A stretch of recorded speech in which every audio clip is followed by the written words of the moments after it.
Hi, good afternoon. Thank you so much for joining our fireside chat with Nuvve. We're very pleased to host the company's co-founder and CEO, Gregory Polan, as well as the company's CFO, David Robson. Gentlemen, thank you both so much for carving out the time this afternoon. I know you both are very busy, but thank you for sharing your story with our investors. And Brian, thank you for having us today, and we love to share the story. Wonderful. So let's take it, call it from a high level for people that aren't familiar with the company. Let's start first with your viewpoint of the industry, and then maybe get into what the company is and what it does. So over the next, call it 3-5 years, how do you see the adoption of vehicle to grid charging, both in the United States and call it Western Europe? How does that work? Is it going to be led by individuals, or is it going to be led by perhaps fleets? I mean, I think either it's fleets or individuals. We today we're very focused on fleets, but we know a lot of companies are working on so individuals. But I think the other way this could be led is it by customer adoption, or is it also maybe pushed harder on them through the regulatory and policy environment? There are a couple. Last year there was Senator Hickenlooper from Colorado who pushed a V2G bill through the Senate in DC. Today there is a bill in California called SB 233 that is basically would require the OEM to be V2G compatible by 2027. And so I think what's more important behind all of that is why is V2G so important? It is essential because when you have this fast wave of electric vehicles, the energy consumption added because of the EVs, has a certain value. But most often when you plug your EV at home, the EV is going to be the largest load that you have in your house while it's charging. And so plugging it, unplugging it creates significant ups and downs onto the system. And now you are playing hard with the distribution system, where today our peak to average ratio is maybe 2 to 3. In that situation, it'll become 10. That means you have to drastically change the size of the distribution system in order to support all those EVs that are going to be plugged. And the issue with that is we pay kilowatt hours, we pay average, and the system is designed for peaks, which means that on average we're all going to pay more for energy. Whereas if you do that in a smart way, by having this solution of storing the energy all the way at the end of the distribution system, then what you could call an energy cloud, basically that is able to be reached through, most likely not very far, local needs. Now you are really optimizing the infrastructure, and potentially your peak to average ratio is getting even very close, which would actually reduce the cost of energy for everybody. Excellent. Thank you for that overview. And I agree that this is an important part of increasing the flexibility of the electrical grid. And certainly that's something that we're hearing from all the companies that we're speaking with today. And now maybe just a little bit more, you talked about Europe and US, right? I think the other thing is those are two different systems, right? That's right. I mean, the European system, distribution system is very, very strong.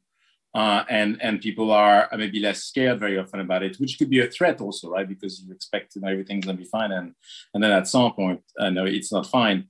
But it's true that the distribution system in Europe is a lot stronger than the distribution system in the US.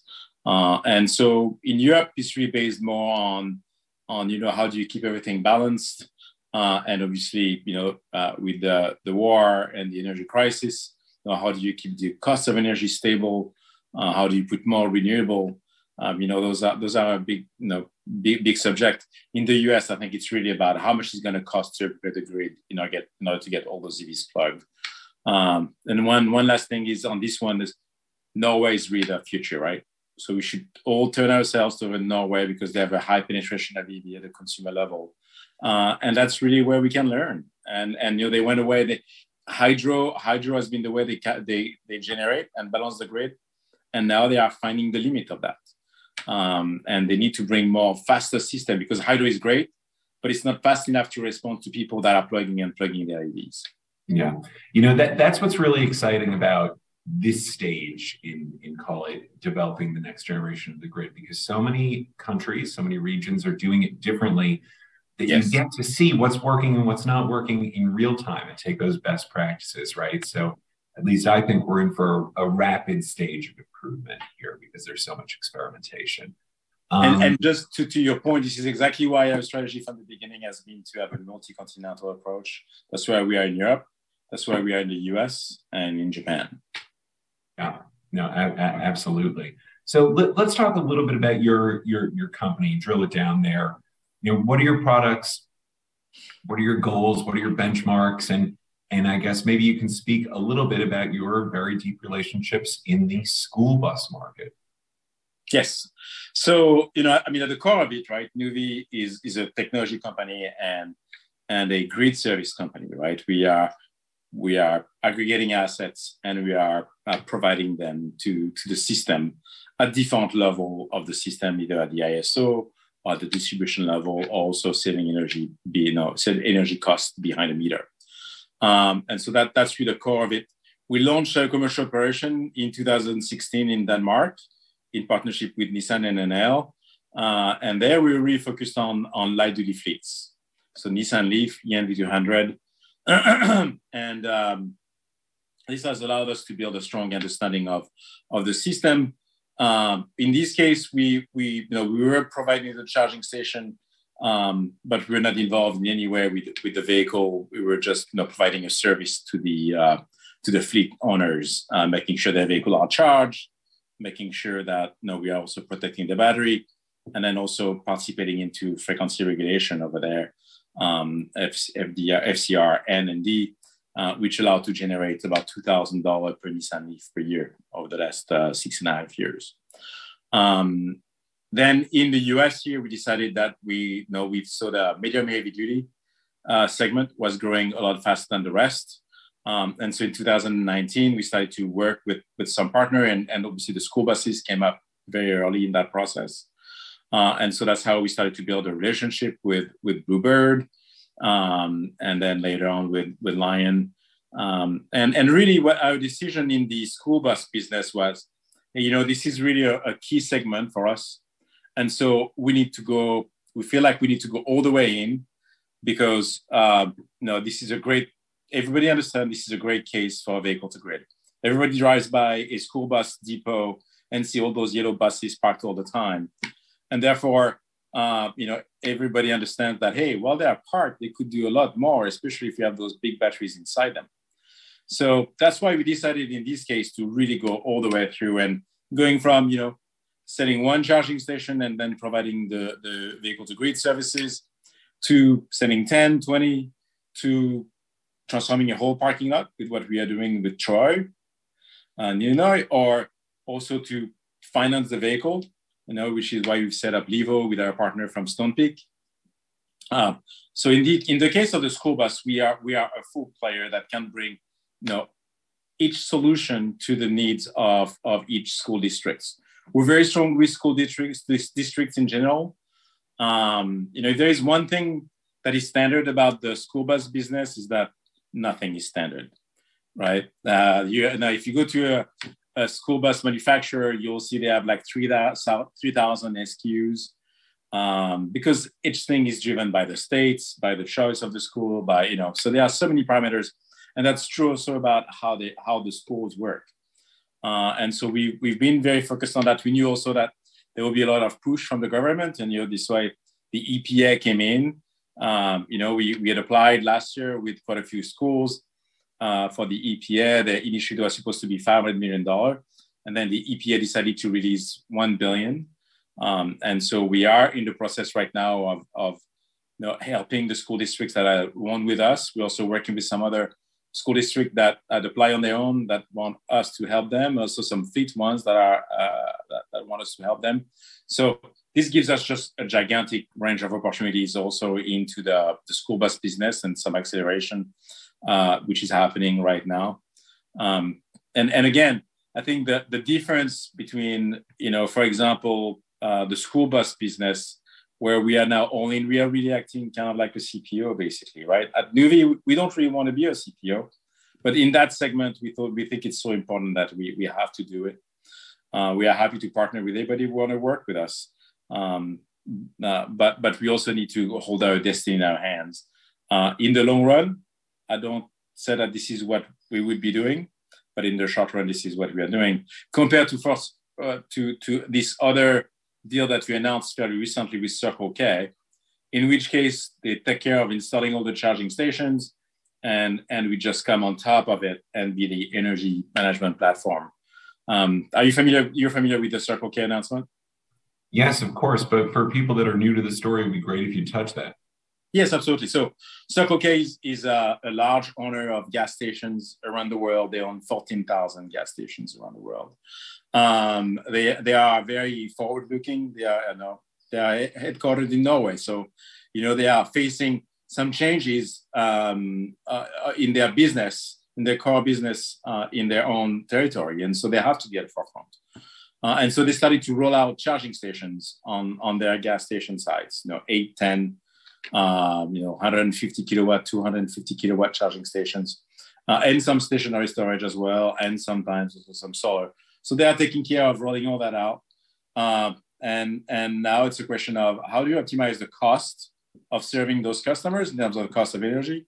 And then also, can I generate some more revenue with as little impact as possible to the end customer, right? If I'm driving around and I'm on the freeway and I want to recharge my car, I don't want to do V2G, so it's not bidirectional, it's unidirectional. but there are services on the grids in Europe, especially, where you would stop charging for 30 seconds, and this is actually pretty valuable.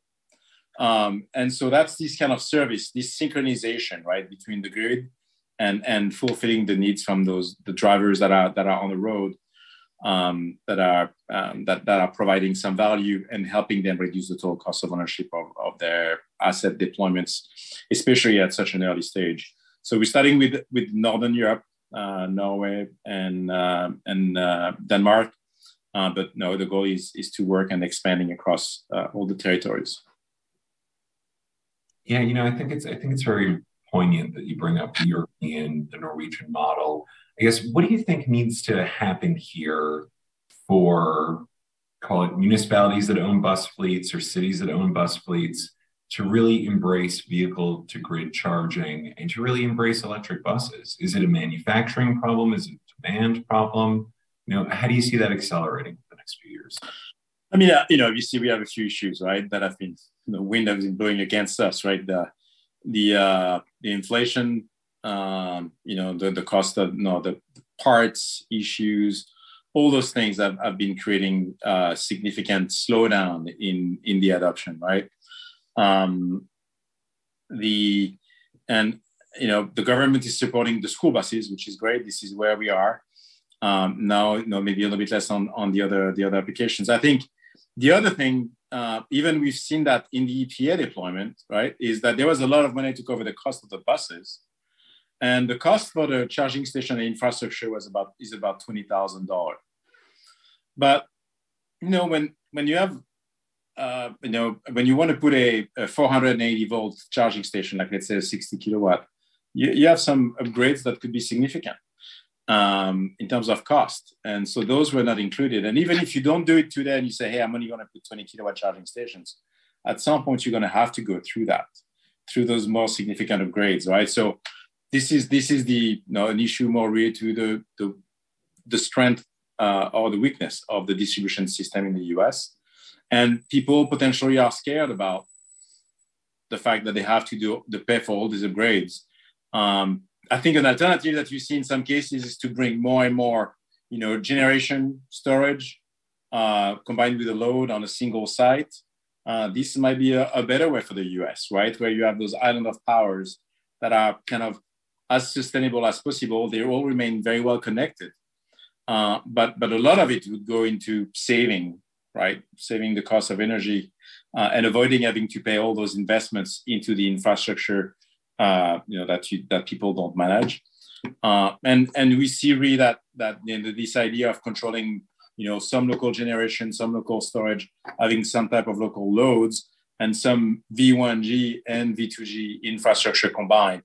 This makes a great combination in terms of managing the cost of energy, managing the integration of the electric vehicle into the system in a way that is not impacting everybody's energy costs. That's right. And, speaking of, managing energy, in terms of the megawatts under management, how do you see that growing over time? And maybe you can describe the asset light recurring fee nature of that revenue line. Yes. So, this is our matrix, right? Right now, we are looking at it in a single way. And this we think is a way to communicate the growth. What we see is that, on the school right now, over the last few months, would be very school bus driven. So there is a curve that's going up. But I would say that there's an inflection point that's coming on its own. But the big step is like, an agreement with Circle K that as we work on the integration, it's going to allow us another 40 megawatts of megawatt on the capacity. And so, that's something that is, it's a key way for us to drive the adoption of the technology. Now, the recurring piece of it, is really to two things, right? The life of the hardware, potentially, if it's a school bus, for example, and which would go the contract with it that we have with the school districts, or the life of the contract that we have with the partner. And so that's really how the recurring piece on those revenues is coming to us, is by managing the life of the contracts and obviously working on expanding them as much as possible in order to keep on having this recurring revenue. On the school bus side, the life of a school bus usually is about 12 years, which is why we've been pushing for 12-year contracts with a 12-year life for the charging stations as well. Right, that makes sense. And then I guess, could you take a little time and elaborate on how some of your key partnerships are benefiting your long-term plans, or how you see them fitting into your long-term plans? Yeah, partnerships are obviously very important. I strongly believe in partnerships. You can't do everything yourself. You need to have the key partners that help you that are where you can help each other.